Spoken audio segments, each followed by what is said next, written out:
Welcome students.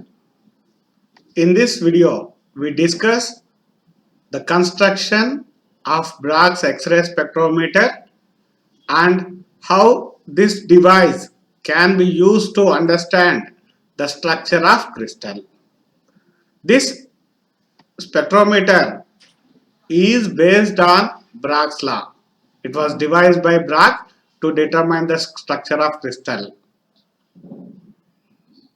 Bragg devised an apparatus known as X-ray crystal spectrometer, where the crystal was used not as a transmission grating, but it is used as a three-dimensional reflection grating. The Bragg spectrometer is most widely used to determine the crystal structure, and also it is used to test whether the material or the given sample is whether it is a crystalline or amorphous solid. Now, the analysis of the crystal or the given sample is done by measuring the interplanar separation of the crystal, that is also known as the lattice parameter. We determine the interplanar spacing.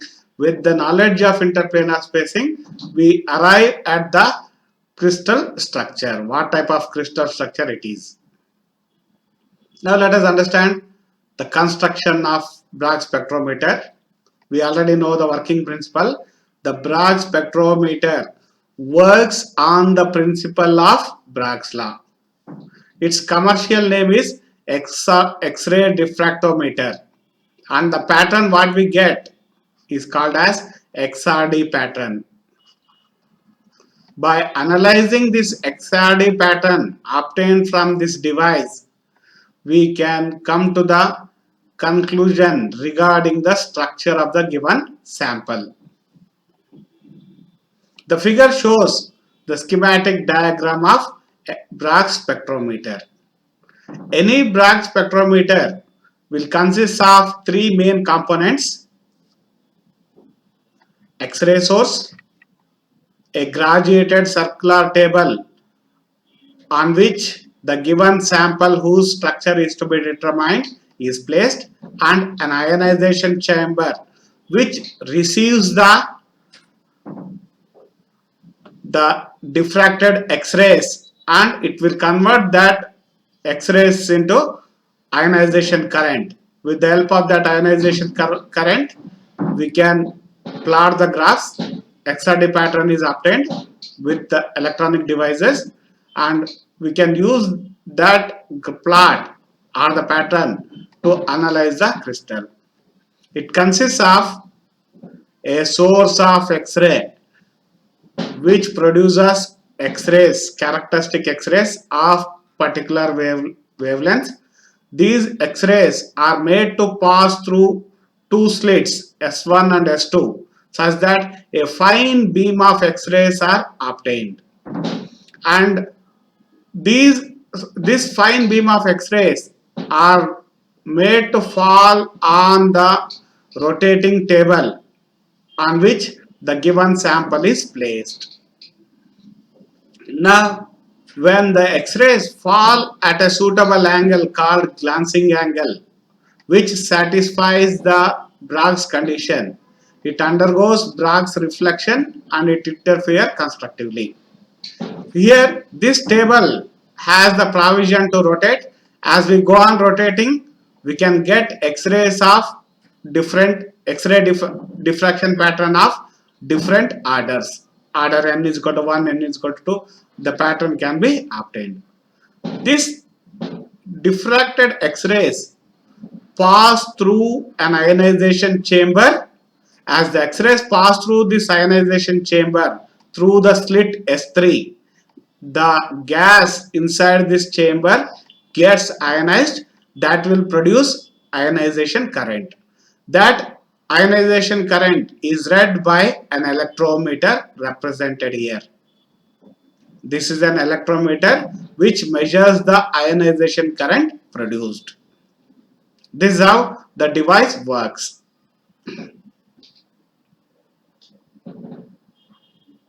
Now we discussed X-ray source. The purpose of using the X-ray source is to get X-rays of particular wavelengths.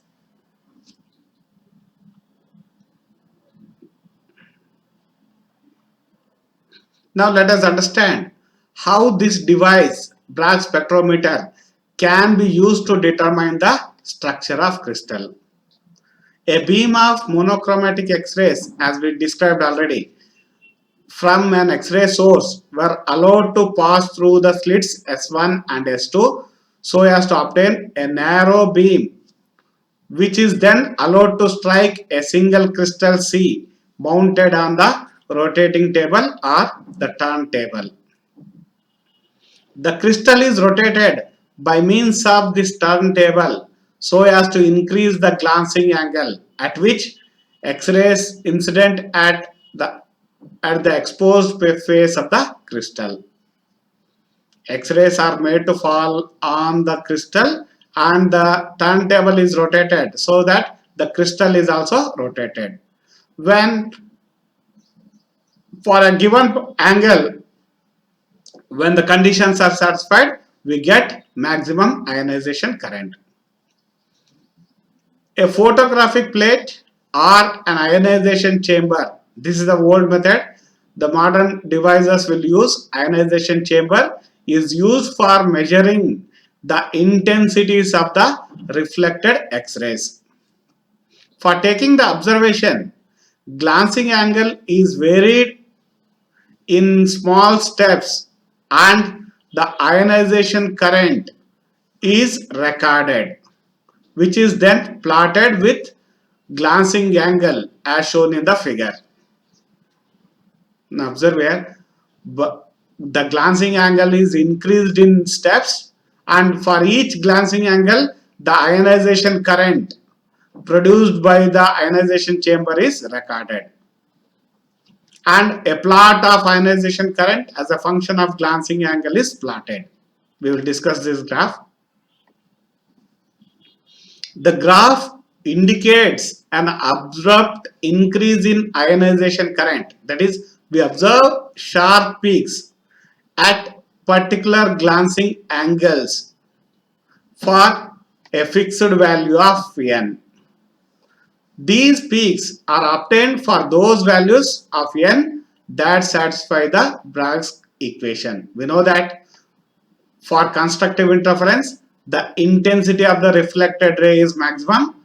Greater the intensity of X-rays, greater is the ionization current. So, for particular glancing angles, we get sharp peaks. Now observe here we have three values, theta 1, theta 2, theta 3. For a given value of n, we get different angles, glancing angles at which we get sharp peaks.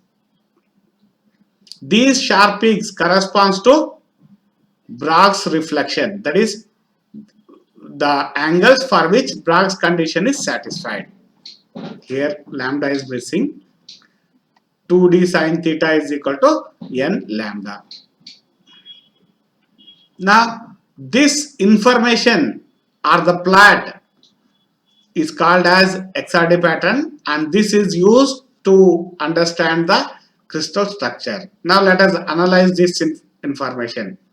For a particular crystal, Bragg's reflections from the three sets of Bragg's planes with particular interplanar spacing D1, D2, D3 are obtained at glancing angles theta 1, theta 2, theta 3. Now theta 1 is the angle corresponding to interplanar spacing D1 for one set of Bragg planes. If we consider another set of Bragg planes with interplanar spacing D2 and third set of Bragg planes D3, whose glancing angles correspond to theta 1, theta 2, theta 3, corresponding to the strong reflection. That is, we fix the value of n is equal to 1. That is the first order. And for different set of Bragg planes, we measure the glancing angles satisfying Bragg's reflection. Then the ratio of lattice spacing for these Bragg planes can be obtained by using Bragg's law. Observe here 2d sin theta 1, 2d1 sin theta 1 is equal to lambda, 2d2 sin theta 2 is equal to lambda, 2d3 sin theta 3 is equal to lambda. Because we have fixed the wavelength lambda, we have fixed n is equal to 1. So whatever may be the values of d and theta, they has to satisfy the Bragg's condition. So 2d1 sin theta 1 is equal to 2d2 sin theta 2, that is equal to 2d3 sin theta 3. So the ratio of d1, d2, d3, they are in the inverse ratio of their respective sine of their respective glancing angles. d1, d2, d3 are in the ratio 1 by sin theta 1 is to 1 by sin theta 2 is to 1 by sin theta 3. So by measuring the glancing angles theta 1, theta 2, theta 3 for three different set of Bragg planes, we get the ratio of interplanar spacing d1, d2, d3. By comparing this ratio, which is obtained experimentally using Bragg spectrometer, with the known standard ratios, the crystal structure can be obtained. Now let us understand how the structure can be determined. The known standard ratios in case of cubic crystal are, for example, if the given sample is simple cubic, then the ratio of these interplanar spacings D100 plane, D110 plane and D111 plane, the ratio is 1 is to 1 by root 2 is to 1 by root 3. If it is a body centered cubic crystal, then the ratio of interplanar spacing is 1 is to root 2 is to 1 by root 3. For a face centered cubic crystal, this ratio comes out to be 1 is to 1 by root 2 is to 2 by root 3.